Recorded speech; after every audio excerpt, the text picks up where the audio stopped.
did something. She's punishing me. Who? Catherine. Miss, it was her dying wish. Then you broke that promise. There should be consequences for that. And guess what? Things are happening to me.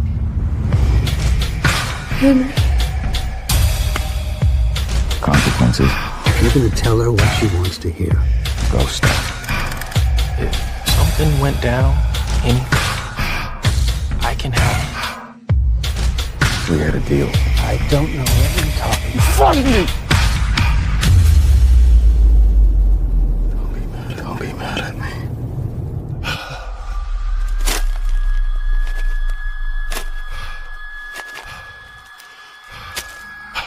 Hello, everybody. Welcome back to Saving a Seat. I am your host, Joe Compton, and as always, I'm joined by... the man, the myth, the legend, the king of the Opus, Bryan. And we're going to do a little misdirection here this week on Saving a Seat. As you just saw the trailer for Bury Me When I'm Dead. Man. The movies this week are all movies when you see the trailer, you think they're going to be one thing, but it's totally different. It's totally different. And the way you would read the description, you would think the movie we're just about to talk about is a horror movie, and the other one we're about to talk about is a comedy or a drama, and it's totally actually different. It's vice versa. It really is. This movie freaked me oh my God. Look, yo, I'm watching my back at work because this movie is just wow. This was not what I was expecting, Joe. You will laugh at this comment, and the filmmakers might laugh if they watch this too. But I wrote about 10 minutes before the ending. I wrote, wish he had unraveled a little more. It was kind of anticlimactic. Boy, was I fucking wrong about that. And the ending is one of those things, whenever you see this, like a person do this, you always think this is going to happen to them, and it never does in a movie, and it happened in this movie. And when it happens, it's like, well, son of a... You know what? This ending takes me back to 1968, George A. Romero's Night of the Living Dead. But yeah, I mean, and then it doesn't end like you think it will end after that. It's very weird. It is. This movie is weird and cool. Yeah, because it's, the interesting thing about this is we were just talking about pacing in the last episode. Yeah. This movie is so slow. It is so fucking slow at the beginning. Oh my God. And I didn't understand what I mean, I got all the things that were happening, and then we realized what a son of a bitch that Gary Higginson is. Oh, but him. I didn't understand the connection to the guy in the cabin. All of that. That was kind of weird. The only thing that kept me in it was the way that it was shot, and I'll talk about that in a little bit. It was really going, what the fuck? Where are we going with this? What is happening? Yeah, because and this is not a spoiler. This is actually in the description. She dies halfway through this movie. Yeah, basically. So the synopsis of this film, courtesy of IMDb. After failing to keep his wife's dying wish, a series of tragic events leads Henry to believe she's returned to get revenge. And it's like, but there's so much more than that. So much more. This is like a thriller slash, like, it's just so weird how it twists and turns into what it is. Supernatural horror. This is literally Twilight Zone. Or Tales from the Crypt. Twilight. This could be a creep show episode. It felt like that a little bit. Yes, because it's scary, but it's not gory. No. This must be the way folks felt the first time they watched Psycho. This is the movie that, because we had another lineup set. Yeah. And this sort of scrambled it. And I dig that. I'll give Devon Terrell props because he's really good at unraveling in this movie, and he's really good at very slow and steady. The dreamscape scene was one of my favorites, with all the reds and blues and then the blurs and everything. Like I was mentioning earlier, how it was shot. they do this interesting thing where they have the 2-shot, but they do it on a steady cam. So he's kind of panning back and forth and around them, which is kind of an interesting thing to do. So it's kind of this just weird, unique talent that a DP will have to kind of give you this perspective. It kind of gives it this shaky feeling, and it adds to the creepiness, which I think is perfect. The tone is never lost in this movie, which is very interesting too. And the shitty stuff happens in the middle of this movie, in the second act, heading into the third act. The creepiness of it doesn't shift, because even though it becomes like a thriller. At first, I'm thinking this is kind of dragging, but it wasn't. It was still interesting. It went from one part, Get Out, into something else. A Quiet Place. A Quiet Place, yeah. And I love the way you mentioned with the dreamscapes, with the reds, the purples, the blue, and the black. Yeah. It's very mystifying. That's when I really got into this movie. I was like, oh, this is where it's going. I get it now. It was very mystifying. And just when you think everything is gonna be cool, it gets 1,000 times worse. Yeah. They must have used the same filter that David Fincher used for Fight Club, because it's got like this dark, kind of weird darkness to it. Even when it's in the lighter phases, where it just blows up in the light, it blows up. Right. And there's really never any big light here, except for at the very end. We have to talk about Richard Beakins too, as Gary Higginson. This guy's a son of a bitch. Holy crap. He is the biggest piece of crap. Oh my. Like, to the point where his wife has to apologize for him. You know? Yeah. Like, your wife has to apologize for you and justify who he is. Right.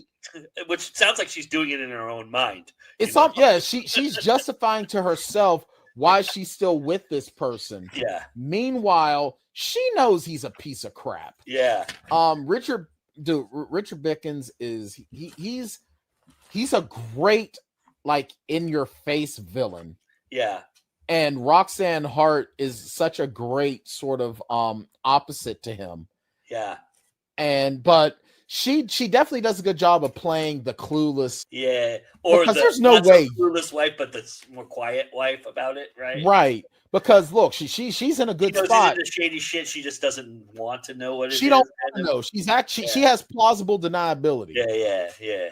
But I love how you want to talk about, again, we talked about villains, and he does a great job. He uses his powers in a way to get things done where he could use those powers to do something good. And instead, he is so petty and so evil, but at least he tells the truth. He said what he was going to do, and he did it. I have one question for you. Yeah. Do you believe all the characters that the main character was seeing were real? Ooh. You know what I'm talking about? It feels like there might be a layer of, like I was mentioning Fight Club, there might be a layer of consciousness and subconsciousness. Where he's an unreliable narrator? The one guy in the subway, I'm for sure knowing that was his mind. Yeah, I think by that point, he was just kind of far gone and just giving into his grief, giving into his, not just his grief, but he was probably feeling very, very guilty. Well, he's also very drunk and very, very drunk. Yeah. And so I do believe that the second guy is definitely his subconscious. Very interesting to me, right? I think that he could have been imagining what he wanted to imagine from that guy. Yeah, maybe. He did, like he was a real dude, but now he's sort of imagining something. Yeah, I think so. That's a good point by you. I like that. Mm-hmm. Anyway, this is a worthy see. I think it's very cool. It just don't see it with all the lights out, and just kind of keep the lights on. Keep your loved ones close, and make sure that you actually have a plan. Put it in your will. Now get it in writing. And notarize that. Please notarize that shit. You'll know what we mean when you see it. There's a rumor flying around that Moretti's back. Like, Moretti? After 30 years outside the public eye, pop icon Moretti returns for an exclusive listening experience. He's bringing you a gift. This is for Ariel Ecton. It'll be an absolute honor to spend this weekend with you. Thank you. Yeah, namaste. Everybody meet Ariel, some young blood from the magazine. This is Clara, the most hated sex symbol on TV. Thank you. How's print media treating you?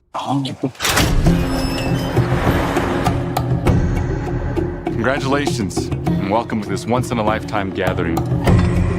Moretti requires that everyone be shaven. So, how's the lady garden? Mr. Moretti, we'll be playing the greatest album of modern times. Future times, all times, really. And there is more to come. So much more. What is it that you guys do? Would you like to see? The crowd is upset. Upset that I'm not on stage. Is this not alarming to you? The back row's asleep. But the front row's ready to rage. Are you sure you haven't been drinking with us? Okay.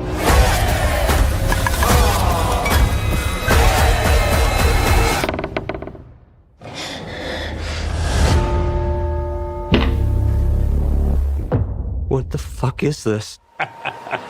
So we just watched the trailer to Opus. You want to talk about not what I was expecting. I watched this with Sharon. This is so an A24 movie. This is not just A24, but this is what you expect when you got John M. effing Malkovich in your movie. You know, so I'm going to ask my wife, because my wife actually watched this with me. Honey, Opus, that movie, what did you think? What? Come closer. I want you to say it into the mic. Say it into the mic. What did you say? What the hell was that? Yes. Because when you watch the trailer for it, you're thinking it's going to be a quirky comedy or a dark comedy. There was no laughs to be had. This was full out creepy as hell. And you've got screen legends. You've got John Malkovich and Juliette Lewis in this film. Yeah. And I'll tell you what, literally every scene that they're in, like John Malkovich is supposed to choose scenery. When you get John Malkovich in your movie, that's what he does.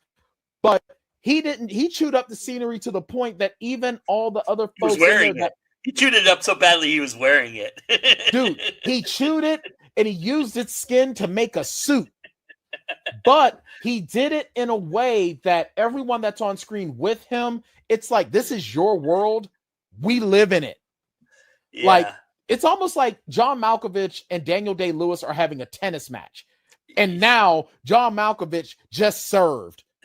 And since we're talking about actors, I'm going to give 2 shout outs to Peter Dinklage, who plays Jorg in this movie. I thought he stole the show for me. He was fantastic. And then Amber Midthunder, who doesn't speak one word in this entire film, which is unfortunate because she's a really good speaker and she's a really good actress, but she's bad at. She is the kick-asser in this movie, and she's the muscle. Yeah, she's the lady muscle. She's like a werewolf almost in the way that she moves. And Aspen Martinez as well was creepy. Little Aspen Martinez. She plays Maud. Yeah. And then there's Maud. She was creepy as hell. The puppet show is something to behold. Let me just tell you that. And I'm sorry, I am never sitting in a beanbag chair ever again in my life. Oh my God. I mean, the way that this is portrayed, the opening is so palatable with the nice blues and yellows, and you feel like we're headed toward this really laudy comedy up until they get to the compound, and then it becomes this browns and these muted colors, and something's happening. That's what I wrote down. That this, something's coming. It's just a nice tease, but then it slowly burns into the madness. And what this felt like to me? It felt like Midsummer. It's very midsummer. Yeah, it's A24. Another A24 film. Yeah. Yeah. You know what it felt like to me? Like Texas Chainsaw Massacre a lot. Yeah. You're about to meet the ugliness, and you just don't know it. And when it happens, it gets really ugly really fast. Really, this is literally it's like Willy Wonka meets Midsummer meets Texas Chainsaw Willy Massacre. Wonka was a fucking bastard.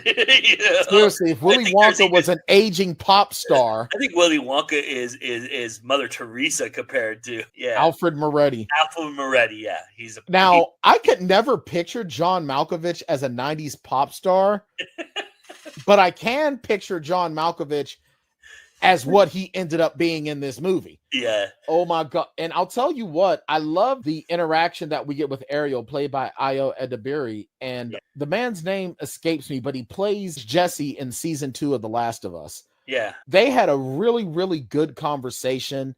And in a lot of ways, it really lets you know who the character Ariel is. He strikes me as a Rory Gilmore type where she's always been gifted, but she's in the real world and she realizes that for as special as she was as a kid, in the real world, there's 1,000 of you and she doesn't know how to set herself apart. Yeah. But that also helps her because she's the one who figures it all out, right? Right. So, because she's being relatively ignored, Yeah. but except for this pop star who, like, why is he taking time to talk to me? Now she sees it and no one else is seeing it because everyone else is jaded in the industry. Well, you figure out why all that happens at the end, that it's revealed, but it's the most interesting way they go about it because you think to yourself during that time period, he's really showing her the sausage. Right. He's really showing her the factory. Right. Know? And it's kind of weird. You go, why? Why would he do that?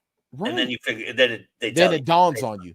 Yeah. Well, what creeps me out, what really got me uncomfortable though, was like, there's something bad going to happen because this is just too nice. Everyone's too polite. And I'm sorry, when someone shows up to your room with the express job to shave your nether regions, something bad is on the horizon. You gotta think so. I mean, you can't just chalk it off to being weird. You just can't. I think that's where you couldn't chalk it off to just weird anymore. I will say, okay, to nerd out, this also has a nerd out moment for me. When the bus first arrives to the compound, there's this incredible aerial shot of the bus going down the road and how it pans down into it, and you get this kind of nice little pan across. Fucking phenomenal shot that is. That is just brilliant. It's beautiful. And it kind of alludes to the journey a little bit too, and kind of gives you a sense of, if these guys were in trouble, they're fucked. Basically, they're absolutely screwed because there's nothing around for miles. Yeah, it's important to note that this movie, it says a lot about our consumptions these days and the media's role in creating monsters and our society needing to create something beautiful from tragedy. It speaks to all of that in this movie, which I think is very important. And I think you'll get all of that from it. And I think that is what the service that this movie really does provide. And it's weird that it provides a service because it's just fucked up. But it does do that. And I think that's worth noting, as do most A24 films that, Get Out and all of those have all of that inherently in them. So agreed. A team is not a team if you don't give a damn about one another. You going number 1 or number 2? Trusted. Mom, I gotta go. What does it take to turn 5 uncontrollable characters into one unbeatable team? Even with my help, it will be difficult, if not nearly impossible, to defeat a team from Korea. I'm afraid. You need this fight bad. You need this fight for you, man. I'm here to teach you how to win. Winning isn't a sometime thing. Winning is an all-time thing. This is the only thing I know I am good at. Don't take that away from me. You can work. You can sweat. You can train. You can dream and never be better than good. But when the right people come together at the right moment, when they care almost as much about winning as they do about each other, they can become the best of the best. All of you guys know that we do 2 films that are relatively recent, and then we do a classic. Joe introduced me to Raising Victor Vargas. So it's my turn. Now, my track record is 50-50. For every Hanging with the Homeboys that I introduced Joe to, I also introduced him to A Contracted. So I introduced Joe to one of my favorite films in one of my favorite genres, the 80s/90s martial arts film, and Best of the Best. You did. And one thing that made me laugh, because see, giving you guys a peek behind the curtain and how we make the sausage, when we watch a movie that the other has suggested we commentate, and Joe goes, I've seen this before, in a film that we both truly love of our childhood, which was Gung Ho. Yeah. So Joe, after you got your Gung Ho fix, then you just started throwing some hate on Darth Vader. So we seen the trailer. Yeah. Best of the Best is a story of the United States karate team and their competition against the team from South Korea, which is, for me, this was the first time that I saw Eric Roberts, Philip Rhee, in, I believe, his film debut. Yeah. And Chris Penn. And Chris Penn. Now, this is a couple years after Footloose with Chris Penn. And I think, though, this was also Sally because Kirkland, you can't forget Sally Kirkland. Can't forget about her. Kirkland.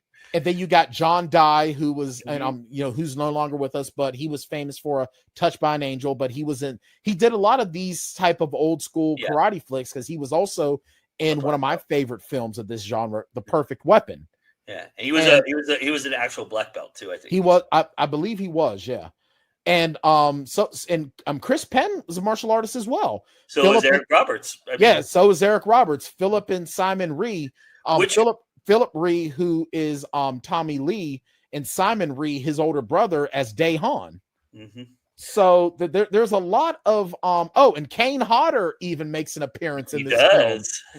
So I was going to mention that this is a film of who's who in this film. But in an indie context, this is very indie. I mean, this movie is very extremely indie for what it was. Indie.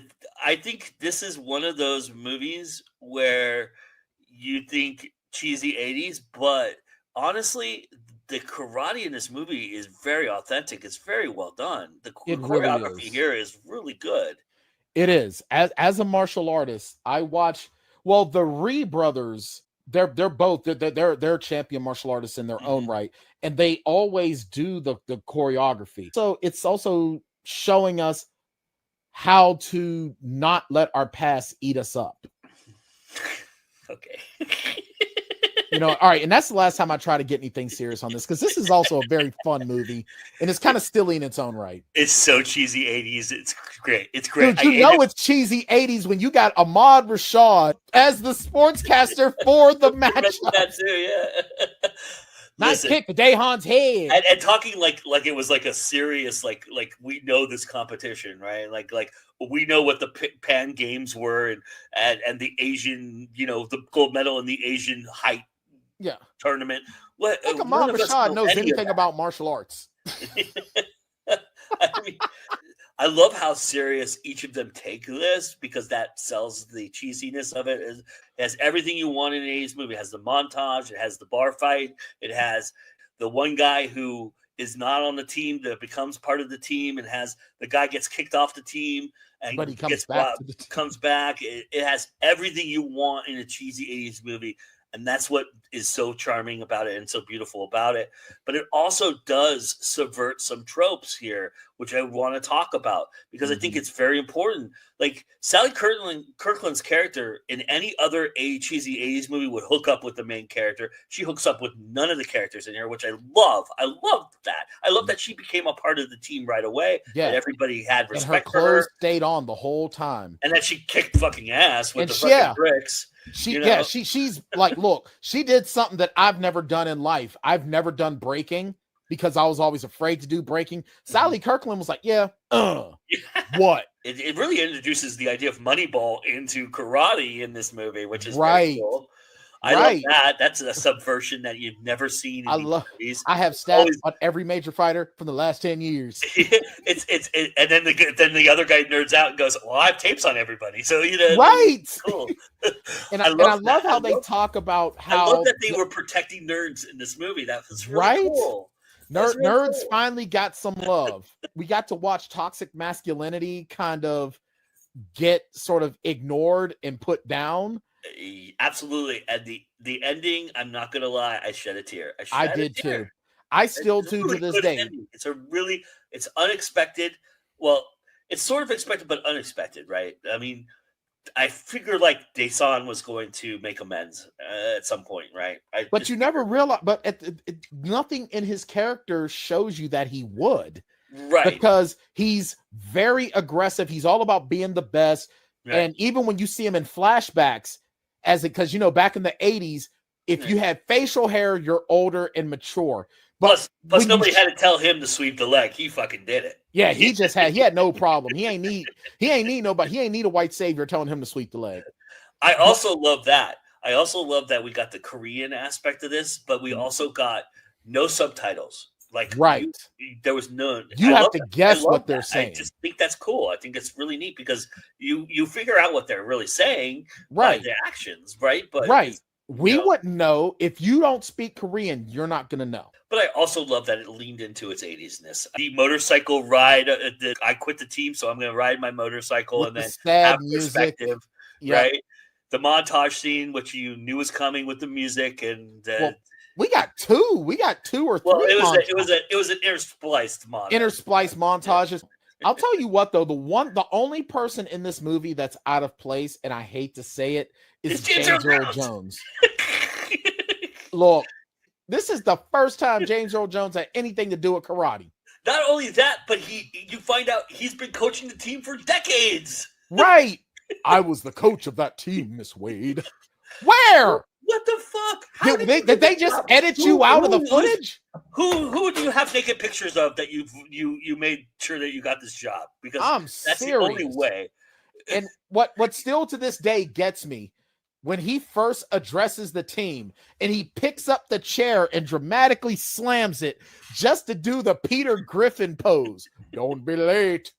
Don't ever be late. It's like, why did you do that to the chair, dude? And he has the quickest character arc switch I've ever seen. Oh my God. He becomes the no nonsense badass coach to Heart of Gold. Yeah. Like that. This is gooey cheesiness at its best, everybody. If you're not getting from me, Bryan Tann is now on the positive end of good movies he's recommended. It's not a bad made film at all. And like I said, it does some things that are unique. Oh, there are 4 movies in this franchise, in the best of the best franchise. Which is This is the only one that is in the 80s, and it's the only one where it has the karate team aspect. Part 2, I think that I'm going to use that for my next go round because I want Joe to revisit Tommy, Alex, and Travis. I want to see what he thinks of part 2. Part 3 is wow. You want to talk about different. Part 4 I haven't watched. Anyway, for saving a seat, I'm Joe Compton. And I'm Bryan Tann. And remember, it's always time to go indie now.